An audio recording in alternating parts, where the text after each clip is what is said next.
the one thing that I always kind of come across that really makes me shudder is people want to over-oil their tack, and honestly it's the worst thing that you can do because it will stretch the leather. And in some cases you can really actually damage the leather because it weakens the leather fibers, which can cause it to break and or stretch. So in Europe they don't do that, and they're always very puzzled when I tell them how much Americans like to oil their tack, and they just don't understand why you would need to do that. Really, for these bridles, you know, before use, you could give them a light coating of oil. We carry our own line of tack conditioner that's made for us by Sedgwick, with our branding on it, which is made specifically for the Sedgwick leather that's used for our bridles. And it's a nice, you know, natural ingredient product, which is really what you want to use.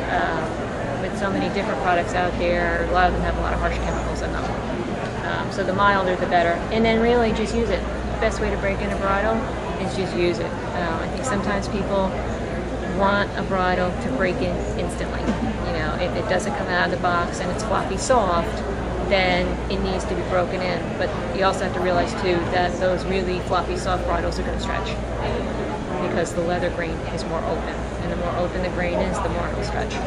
After every ride, you should, you know, at least wipe it down with a damp cloth, and then use, you know, either glycerin or another type of conditioner, you know, mild. And then once in a while, you know, if it is out in the sun or it's really hot and it gets a little dried out, then you might want to use, you know, some oil just to kind of get rid of the dryness. And certainly, if it gets wet, you want to allow the tack to dry first before you try to recondition it, put the oil back in, because the oil and the water do not mix, so the oil will wind up sitting on top. And one more thing too is, if it's possible, always keep your tack, whether it's a bridle or a saddle or martingale, any leather good, in a temperature controlled environment. The reason being is, especially, you know, this year with it being so hot and so humid in a lot of places, the tack will get moldy, which you don't want to have.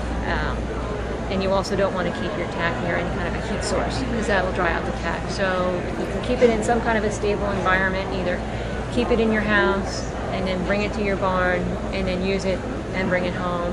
If you don't have a temperature controlled tack room, that's ideal. Just don't leave it in your car. No.